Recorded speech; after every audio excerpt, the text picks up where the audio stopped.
오늘 우리에게 주시는 하나님의 말씀은 에베소서 1장 3절에서 14절 말씀입니다. 신약성경 에베소서 1장 3절에서 14절 말씀입니다. 제가 봉독하겠습니다.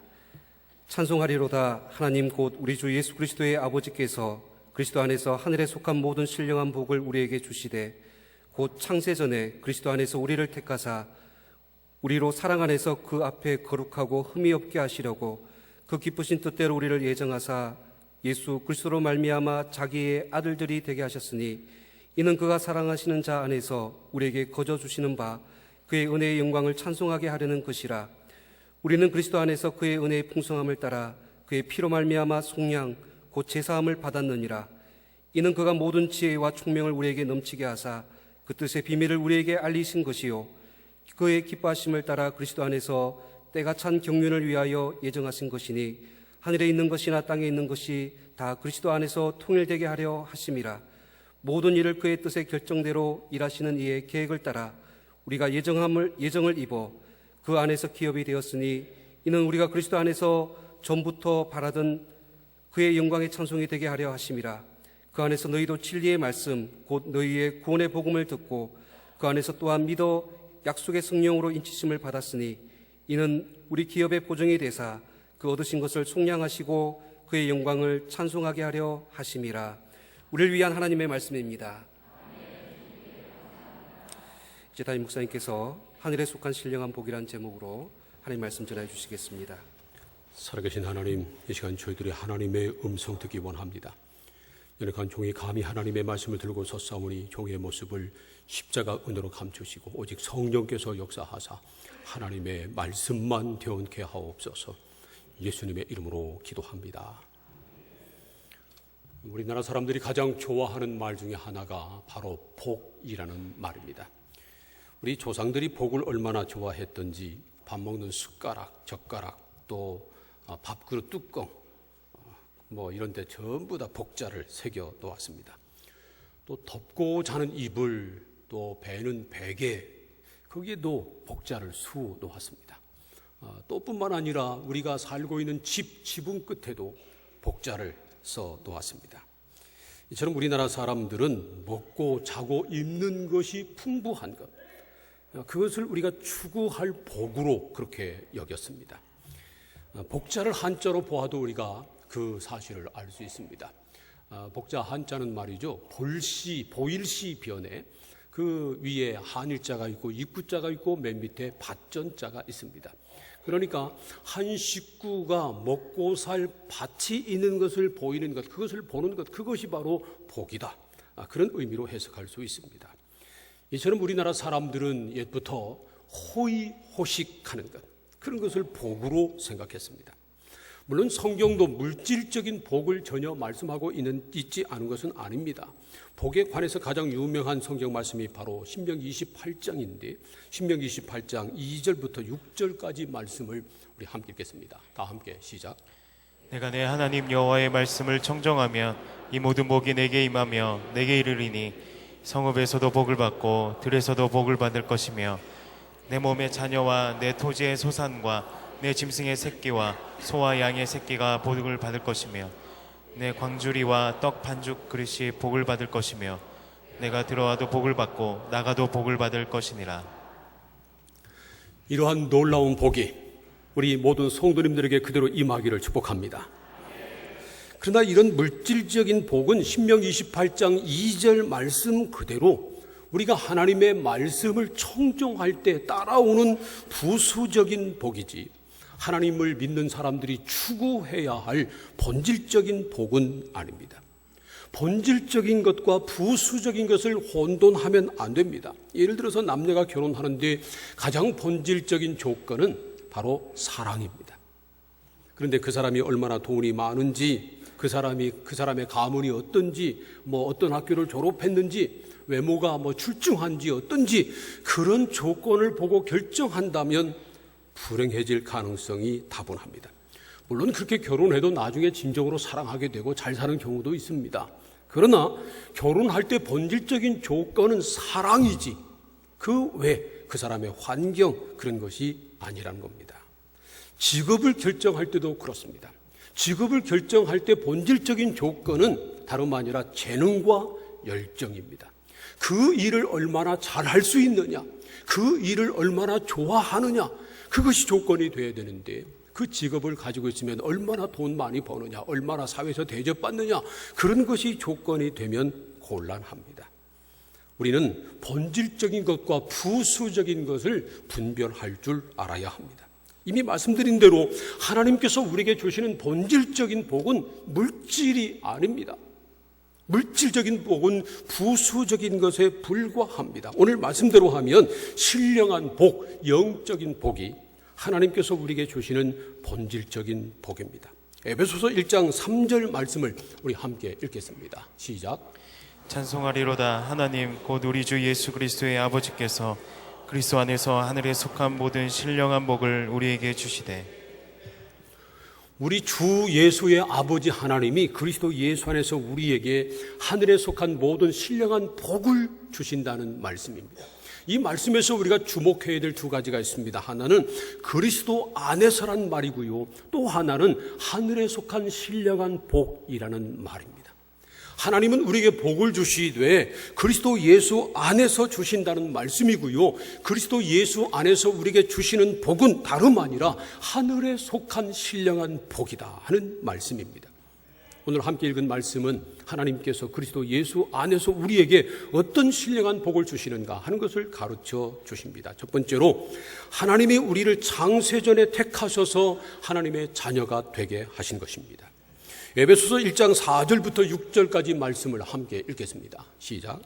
곧 창세전에 그리스도 안에서 우리를 택하사 우리로 사랑 안에서 그 앞에 거룩하고 흠이 없게 하시려고 그 기쁘신 뜻대로 우리를 예정하사 예수 그리스도로 말미암아 자기 아들들이 되게 하셨으니 이는 그가 사랑하시는 자 안에서 우리에게 거저 주시는 바 그의 은혜의 영광을 찬송하게 하려는 것이라. 창세전에 그리스도 안에서 우리를 택하셔서 예수 그리스도를 믿음으로 말미암아 하나님의 자녀가 되게 하신 것, 이것이 바로 우리가 누릴 신령한 복이라는 말씀입니다. 4절 말씀 보세요. 분명하게 우리가 하나님을 택한 것이 아니고요, 하나님께서 우리를 택하셨다고 말씀합니다. 그것도 창세 전에 택하셨다고 말씀하고 있습니다. 이 말씀은 우리가 이 세상에 태어난 것도 전적인 하나님의 섭리고요, 우리가 지금까지 살아온 것도 다 하나님의 은혜고요, 또 우리가 예수 믿게 된 것도 전적으로 하나님의 역사였다는 겁니다. 지난주 새성면 축제하면서 105명이 우리 교회에 오셨습니다. 올해 지금까지 약 270명의 새가족이 등록을 했습니다. 오늘 또 15분이 이제 4월 새가족 수료식에 이제 참가해서 수료를 하셨습니다. 그런데 말이죠, 이분들 우리 다 포함해서 우리 교회 처음 오신 분들, 이분들이 그냥 우연히 오게 된 것이 아니라는 겁니다. 자진해서 온 것도 아니고요, 남이 강요해서 오게 된 것도 아니고요, 오늘 말씀에 의하면 하나님께서 택하셨기 때문에 주님 앞에 나오게 됐다는 겁니다. 이 사실을 로마서 8장 29절과 30절은 이렇게 말씀하십니다. 함께 또 읽겠습니다. 시작. 하나님이 미리 하신 자들을 또한 그 아들의 형상을 본받게 하기 위하여 미리 정하셨으니 이는 그로 많은 형제들 중에서 맏아들이 되게 하려 하심이니라. 또 미리 정하신 그들을 또한 부르시고 부르신 그들을 또한 의롭다 하시고 의롭다 하신 그들을 또한 영화롭게 하셨느니라. 하나님께서 미리 정하신 사람을, 미리 아신 사람을 미리 정하시고 또 미리 정하신 사람을 부르셔서 하나님의 아들이 되게 하시고 의롭다 하시고 영화롭게 하셨다는 말씀입니다. 우리가 하나님을 믿기 전에 하나님께서 미리 우리를 알고 계셨고요, 우리가 예수님을 알기 전에 예수님이 미리 십자가에 달려 죽으셨고요, 그래서 때가 됐을 때 우리를 부르셔서 우리가 예수 믿고 하나님의 자녀가 되게 하셨다는 겁니다. 사랑하는 성도 여러분, 우리가 알기 전에, 우리가 믿기 전에 하나님께서 먼저 우리를 하나님의 자녀로 택하신 것을 믿으시기를 축복합니다. 그런데 우리가 하나님의 자녀로 택함을 받은 것, 이것은 우리가 그만한 자격이 있기 때문이 아닙니다. 우리가 죄를 짓지 않고 선하게 살았기 때문이 아닙니다. 남을 많이 돕고 의로운 삶을 살았기 때문도 아닙니다. 하나님께서 전적인 은혜로 하나님의 사랑과 하나님의 전적인 주권으로 우리를 택하신 것입니다. 그래서 말이죠, 오늘 말씀 에베소서 1장 5절 말씀을 보세요. 그의 기쁘신 뜻대로 우리를 예정하사 예수 그리스도로 말미암아 자기의 아들이 되게 하셨다. 그렇게 말씀합니다. 하나님의 뜻대로 예정하셨다는 겁니다. 또 11절 말씀도 보세요. 그 말씀을 봐도 그의 뜻대로 말미암아 그리고 우리를 자기의 아들들이 되게 하셨다고 그렇게 말씀합니다. 하나님의 뜻에 의해서 하나님의 주권적인 역사로 우리를 택하셔서 하나님의 자녀 삼아 주신 것입니다. 그래서 6절 말씀도 보세요. 우리에게 거저 주시는 바 그의 은혜의 영광을 찬송하게 하려는 것이다. 그렇게 말씀합니다. 우리가 어떤 자격이 있어서 택함받은 것 아니고요, 전적인 하나님의 은혜로 택함을 받았기 때문에 우리가 할 일은 오직 하나님을 찬송하는 것이다 하는 그러한 말씀입니다. 사랑하는 성도 여러분, 저와 여러분이 다 장세전에 하나님의 자녀로 택함을 받은 것을 믿으시기를 축복합니다. 하나님께서 우리를 장세전에 자녀로 택하신 이 사실은 절대로 변하지 않습니다. 로마서 11장 29절을 보면 하나님의 은사와 부르심에는 후회하심이 없다고 말씀을 했습니다. 하나님께서 우리를 부르셔서 자녀 삼으신 것을 절대로 후회하지 않으신다는 말씀입니다.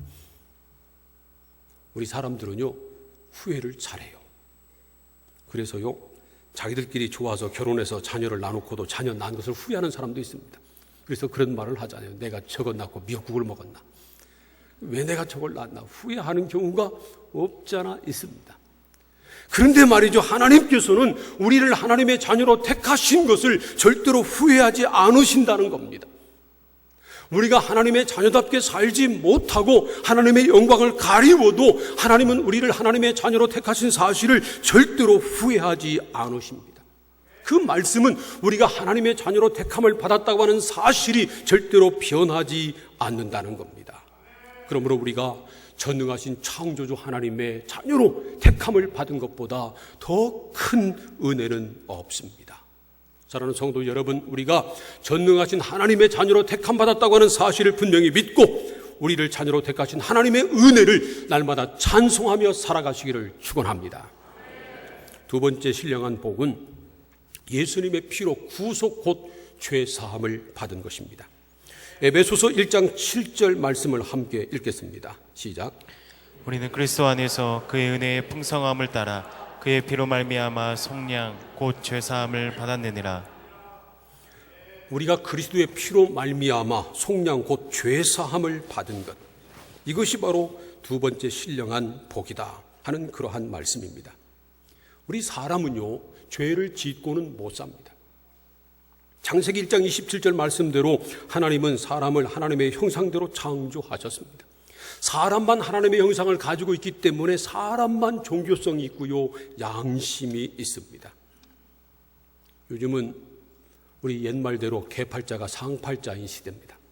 그래서 애완견을 기르는 사람들을 보면 얼마나 애지중지하는지 모릅니다. 개 미용실도 있고요, 또 개 어디 두고 갈 때 맡기는 개 호텔도 있고요, 애완견이 죽으면 장례를 치르는 장례식장도 있답니다. 그래서 요즘 그런 말이 있잖아요. 남편의 집안 서열은 애들 다음에 애완견 다음에 꼴찌라고. 그래서 저희 집에는 애완견을 기르지 않습니다. 아무리 개를 애지중지해도 개는 종교성이 없고요, 양심도 없습니다. 그러나 사람은 아무리 바보 천치라 할지라도, 아무리 개망난이라 할지라도 종교성을 가지고 있고요, 또 양심이 있습니다. 그래서 죄를 지으면 가책을 받습니다. 표를 안 해도 사실은 그 속에 양심이 그를 찌르는 겁니다. 전에 신문에 이런 일이 보도가 된 적이 있었습니다. 어떤 20대 초반 청년이 경기도 하남시에 있는 어느 도시락 가게 찾아와서 12만 원을 내놓고 내가 옛날에 떼먹은 돈이라고 갖다 주었습니다. 그리고 사연을 말하기를 자기가 중학교 다닐 때 그 집에서 석 달 동안 도시락을 먹고 도시락값을 주지 않았어요. 그런데 그것이 항상 양심에 걸려 있었는데 고등학교를 졸업하자마자 취직을 해서 돈을 번 다음에 돈이 생기자 5년 전에 있었던 그 일 때문에 양심의 가책을 느껴서 그 집을 찾아가서 그 12만 원을 갚아준 겁니다. 대단하죠. 물론 양심에 털난 사람도 많이 있습니다. 그래서 돈 떼먹고 남을 해코지하고도 전혀 양심의 가책을 받지 않는 사람도 있습니다. 그런데 사실 죄의 문제는 양심의 가책 이상의 문제입니다. 죄를 범하고도 양심의 가책 하나 없이 뻔뻔하게 살아가는 사람들도 많이 있습니다. 그러나 우리가 지은 죄를 해결하지 못하면 우리는 절대로 거룩하신 하나님 앞에 서지 못합니다. 어둠 속에서는 아무것도 드러나지 않습니다. 그러나 밝은 빛 앞에 서면 우리의 모든 것이 다 드러납니다. 그런 것처럼 거룩하신 하나님 앞에 서면 우리의 모든 죄와 허물이 다 드러나게 돼 있습니다. 하나님은 우리의 은밀한 죄악까지도 다 아십니다. 아무도 몰라도 하나님은 아시고요. 심지어 우리의 말과 행동으로 지은 죄가 아니라 우리의 생각으로 지은 죄도 다 아십니다. 그러므로 거룩하신 하나님 앞에는 죄인이 감히 서지 못합니다. 하나님은 우리들을 창세전에 하나님의 자녀로 택하셨습니다. 그럼에도 불구하고 죄를 범해서 하나님 앞에 감히 서지 못하게 된 것을 긍휼히 여기셨습니다. 그래서 하나님의 아들을 세상에 보내주셔서 십자가에 달려 죽게 하시고 그 십자가 피로 죄사함 받는 길을 열어주셨습니다. 그러나 우리가 죄사함의 은혜를 누리기 위해서는 전제 조건이 있습니다. 요한일서 1장 7절부터 9절까지 말씀을 함께 읽겠습니다. 시작. 그가 빛 가운데 계신 것 같이 우리도 빛 가운데 행하며 우리가 서로 사귐이 있고 그 아들 예수의 피가 우리를 모든 죄에서 깨끗하게 하실 것이요 만일 우리가 죄가 없다고 말하면 스스로 속이고 또 진리가 우리 속에 있지 아니할 것이요 만일 우리가 우리 죄를 자백하면 그는 미쁘시고 의로우사 우리 죄를 사하시며 우리를 모든 불의에서 깨끗하게 하실 것이요. 이 말씀대로 우리는 먼저 우리가 죄인임을 인정해야 합니다. 만일 우리가 죄 없다고 스스로 생각하면 그 사람은 스스로를 속이는 사람이라는 겁니다. 그리고 진리가 우리 속에 없기 때문이라는 겁니다. 진리는 하나님의 말씀을 말하는 겁니다. 하나님의 말씀에 빛이 비추어지면 자기가 얼마나 추악한 죄인인가 하는 것을 깨닫게 된다는 것입니다. 우리 중에 의인은 하나도 없습니다. 우리는 다 하나님 앞에 죄인에 불과합니다. 하나님께서 보실 때는 우리는 다 50보 100보에 불과합니다. 감옥에 가 있는 사람들이 그런 말을 많이 한다고 하잖아요. 우리는 들킨 죄인이고 세상에 있는 사람들은 안 들킨 죄인이다. 사실 그 말이 맞는지도 모릅니다. 우리는 다 죄인에 불과합니다. 내가 본질상 죄인이고 그리고 내가 수많은 죄를 지었다고 하는 사실을 하나님 앞에 먼저 인정해야 합니다. 그 다음에는 우리의 죄를 오직 예수님의 십자가 보혈로만 씻을 수 있다고 하는 사실을 믿어야 하고요. 나의 모든 죄를 예수의 이름으로 하나님 앞에 자백해야 합니다. 그러면 약속하신 말씀대로 예수의 피가 우리의 모든 죄를 깨끗하게 씻어 주실 것입니다. 사랑하는 성도 여러분, 우리는 죄를 품고 살 수 없습니다. 우리가 죄를 품고 있으면 양심의 가책으로 우리가 눌리게 될 뿐만 아니라 절대로 거룩하신 하나님 앞에 설 수 없습니다. 그래서 우리가 죄사함을 받아야 합니다. 그러나 세상 그 어떤 것으로도 우리의 죄는 용서받을 수 없습니다. 오직 우리 죄를 대신 지시고 십자가에 달려 죽으셨지만 다시 사신 예수님의 십자가 보혈만 우리의 죄를 깨끗하게 하시는 능력이 있습니다. 그러므로 여러분, 예수의 이름으로 예수의 십자가 피를 의지하여 하나님 앞에 우리의 죄를 자백함으로 죄사함 받는 신령한 복을 누리시기를 축원합니다. 세 번째 신령한 복은 성령으로 인치심을 받는 것입니다. 에베소서 1장 13절과 14절 말씀을 함께 읽겠습니다. 시작. 그 안에서 너희도 진리의 말씀 곧 너희의 구원의 복음을 듣고 그 안에서 또한 믿어 약속의 성령으로 인치심을 받았으니 이는 우리 기업의 보증이 되사 그 얻으신 것을 속량하시고 그의 영광을 찬송하게 하려 하심이라. 우리가 그리스도의 복음을 듣고 예수 그리스도를 믿음으로 약속하신 성령으로 인치심을 받은 것이 우리가 하나님을 찬송할 신령한 복이라는 겁니다. 여기 약속의 성령이라고 하는 말은 하나님께서 요엘 선지자를 통해서 마지막 때 모든 육체에게 성령을 부어주시겠다고 한 약속하신 성령을 말하는 것입니다. 그리고 인치셨다고 하는 말은 도장을 찍었다는 말입니다. 성령께서는, 우리 안에 거하시는 성령께서 바로 우리가 하나님의 자녀라고 하는 보장을 하는 도장을 찍는 것이다 하는 그러한 의미의 말씀입니다.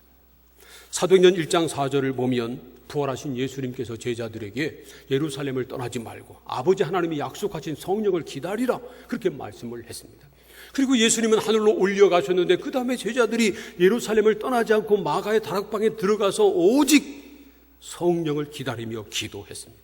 그러다가 오순절날 마가의 다락방에 강한 바람 소리와 불의 샤 같은 성령이 그들에게 임하셨습니다. 오순절은요, 6월절부터 50일째 되는 날인데 이스라엘 백성들이 출애굽한 다음에 시내산에 올라가서 율법을 받은 것을 기념하는 날입니다. 그런데 마가의 다락방에 모여서 성령을 기다리며 전혀 기도에 힘쓰던 120 문도들에게 오순절날 성령이 임하신 겁니다. 강한 바람 소리가 그 집에 가득했습니다. 그리고 그곳에 모여서 기도하는 사람들 모든 사람의 머리에 풀의 혀 모양의 성령이 임했습니다. 성령 충만함을 받은 겁니다. 그래서 그들이 성령이 말하게 하심에 따라 각종 방언을 말했고요, 밖에 나가서 담대하게 외쳤습니다. 너희가 십자가에 못 박은 예수를 하나님이 다시 살리시어 우리의 주와 그리스도가 되게 하셨느니라. 그곳에 모인 모든 사람들이 한 사람도 빠짐없이 다 성령을 충만히 받은 겁니다. 구약시대에는 특정한 사람에게만 성령이 임했습니다. 다윗과 같은 왕에게, 엘리야 같은 선지자들에게, 특별한 사람들에게만 성령을 주셨습니다. 그런데 오순절날 이후에는 누구든지 예수 그리스도를 주로 믿는 사람, 예수님의 피로 죄사함을 받은 사람, 그리고 성령을 사모하며 간절히 기다리고 기도하는 사람에게 성령을 부어 주십니다. 성령은 하나님의 영입니다. 하나님의 거룩하신 영이 성령입니다. 그런데 그 하나님의 거룩한 영 성령을 우리 같은 사람에게 주셨다는 겁니다. 우리는요, 우리의 마음도 다른 사람에게 함부로 주지 않습니다. 여러분의 마음을 함부로 마음을 여나요? 마음 줄 사람에게만 마음을 주는 겁니다. 그런데 하나님께서는 하나님의 거룩하신 영을 우리같이 추악하고 더러운 죄인의 마음속에 부어 주셨습니다. 이 얼마나 놀라운 은혜인지 모릅니다. 그래서 사도 바울은 우리에게 하나님이 성령을 보내주시고 성령께서 우리가 하나님의 자녀라고 하는 그런 도장을 찍어주신 것, 인치신 것, 보증이 되어주신 것, 그것이 바로 우리가 하나님을 찬송해야 할 신령한 복이라고 말씀합니다. 이런 성령의 인치심을 받으면요, 증거가 나타납니다. 우리가 성령의 인치심을 받은 몇 가지 분명한 증거가 있는데 그 중에 하나는 하나님의 말씀이 믿어진다는 겁니다. 왜냐하면 이 성경 말씀은 성령의 감동을 받은 사람들에 의해서 기록된 하나님의 말씀이기 때문에 그렇습니다. 그러므로 성령 충만함을 받아야, 성령의 인치심을 받아야 이 말씀이 믿어지는 겁니다. 말씀이 이해되는 것만 믿어진다면, 이해되지 않는 것은 믿어지지 않고 우리 머리로 이해되는 것만 믿어진다면 그건 아직 성령 받지 못한 겁니다. 성령 받으면 내 머리로는 이해할 수 없지만 이상하게도 그 말씀을 들으면, 그 말씀을 읽으면 그 말씀이 믿어지는 겁니다. 사랑하는 성도 여러분, 저와 여러분에게 성령의 역사로 말미암아 하나님의 말씀이 믿어지는 은혜가 있기를 소원합니다. 뿐만 아니라 성령의 인치심을 받으면요, 구원받은 확신이 생깁니다. 하나님께서 내 아버지심을 믿어지게 되고요, 예수님께서 내 죄를 지시고 십자가에 달려 죽으셨지만 다시 살아나심으로 내가 그 예수를 믿음으로 죄 사함 받고 의롭다 하심을 얻은 하나님의 자녀가 된 확신이 생기는 겁니다. 고난도, 역경도, 어떤 유혹도, 어떤 죽음도 이 확신을 흔들지 못합니다. 성령의 인치심을 받은 사람은 구원받은 확신이 분명합니다. 뿐만 아니라 성령의 인치심을 받은 사람은 예수님의 증인이 됩니다. 사도행전 1장 8절 말씀처럼 오직 성령이 너희에게 임하시면 너희가 권능을 받고 예루살렘과 온 유대와 사마리아와 땅 끝까지 이르러 내 증인이 되리라 하신 말씀처럼, 우리가 하나님의 자녀가 되면, 하나님의 거룩한 언제 어디서든지 예수를 모르는 사람을 만나면 내가 믿는 예수 그리스도, 나의 구주 예수님을 증거하지 않을 수 없는 겁니다. 여러분 생각해 보세요. 여러분에게 이런 증거가 있나요? 하나님의 말씀이 다 믿어지나요? 구원의 확신이 분명한가요? 어디서든지 예수의 증인이 되고 있나요? 만약에 그러지 않은 부분이 있다면 우리가 아직 성령의 인치심을 받지 못한 겁니다. 그러므로 사랑하는 성도 여러분, 우리 교회 모든 성도들이 다 성령의 인치심을 받기를 축복합니다. 우리가 죄인임을 깨닫고 예수 그리스도의 십자가 보혈이 우리의 모든 죄를 씻어주시는 것을 믿고 예수의 이름으로 우리의 모든 죄를 주님 앞에 자복해서 죄의 사함을 받고 정결한 심령으로 약속하신 성령을 기다리며 간절히 사모하고 기도하면 하나님께서 우리에게 성령을 부어주시고 성령으로 인쳐주실 것을 분명히 믿습니다. 이 세상에서 가장 큰 복은 하나님의 자녀가 되는 것입니다. 전능하신 창조주 하나님의 자녀가 되는 것보다 더 큰 복이 있을까요? 그런데 놀랍게도 하나님은 창세전에 저와 여러분을 이미 하나님의 자녀로 택해 주셨습니다. 우리가 예수 그리스도를 믿기 전에 예수님께서 이미 우리 죄를 대신 지시고 십자가에 달려 죽으심으로 우리를 향하신 하나님의 사랑을 확증해 주시고 우리가 죄사함을 받는 은혜의 길을 열어주셨습니다.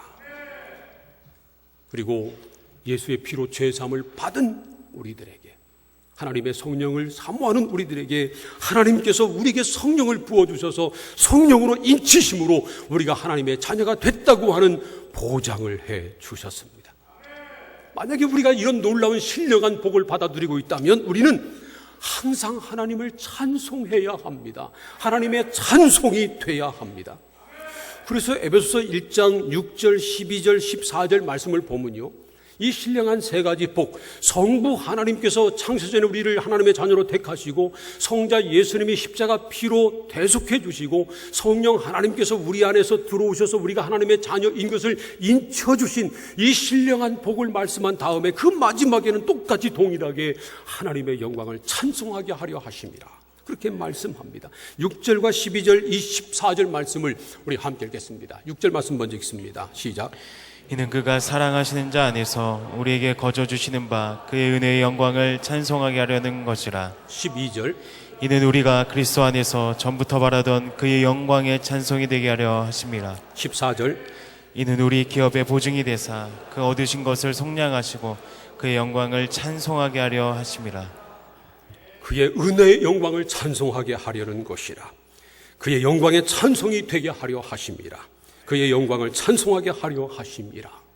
이처럼 이 신령한 은혜를 받았으면 성부 하나님의 택하심, 성자 예수님의 구속하심, 성령 하나님의 인치심, 이 신령한 복을 받은 사람은 그 은혜의 영광을 날마다 찬송해야 한다는 겁니다. 입으로만 찬송하는 것이 아니라 우리의 삶이 그분의 영광의 찬송이 돼야 한다는 겁니다. 사랑하는 성도 여러분, 성부 하나님이 우리를 택해 주시고 성자 예수님이 우리를 대속해 주셨고 성령 하나님이 우리 안에 들어오셔서 우리가 하나님의 자녀라고 하는 보증으로 인쳐주시고 우리 안에 거하시며 우리에게 능력 주시고 우리를 이끄시고 도우신다고 하는 사실을 믿고 항상 하나님을 찬송하며 살아가는 우리 모든 성도님들 다 되시기를 간절히 축원합니다. 기도하겠습니다. 오늘 우리에게 주신 하나님의 말씀을 생각하며 함께 통성으로 기도하겠습니다. 성부 하나님께서 우리를 창세전부터 하나님의 자녀로 택해 주시고 성자 예수님이 우리 죄를 위해서 십자가에 달려 죽으심으로 대속해 주시고 성령 하나님이 우리 안에서 우리가 하나님의 자녀이시라고 인쳐주시고 우리를 도와주시는 은혜가 날마다 넘치기를 간절히 기도하며 이 은혜를 누린 사람답게 평생 하나님을 찬송하며 살게 하여 주옵소서. 간절히 통성으로 기도하겠습니다. 하나님 아버지 감사합니다. 오늘도 주님 앞에 나와 예배하며 말씀을 나누며 기도하게 하시니 감사합니다. 하나님께서 만세전에 창세전에 우리를 하나님의 자녀로 택해 주시니 감사합니다. 예수님의 십자가 보혈로 우리의 죄를 다 씻어주시니 감사합니다. 성령을 우리 안에 부어주셔서 우리를 인쳐주셔서 하나님의 자녀된 보증을 우리에게 허락해 주시니 감사합니다. 이 놀라운 신령한 은혜를 받은 사람답게 평생 하나님을 찬송하며 살게 하시고 하나님의 찬송이 되게 하여 주시옵소서. 예수님의 이름으로 기도합니다. 아멘.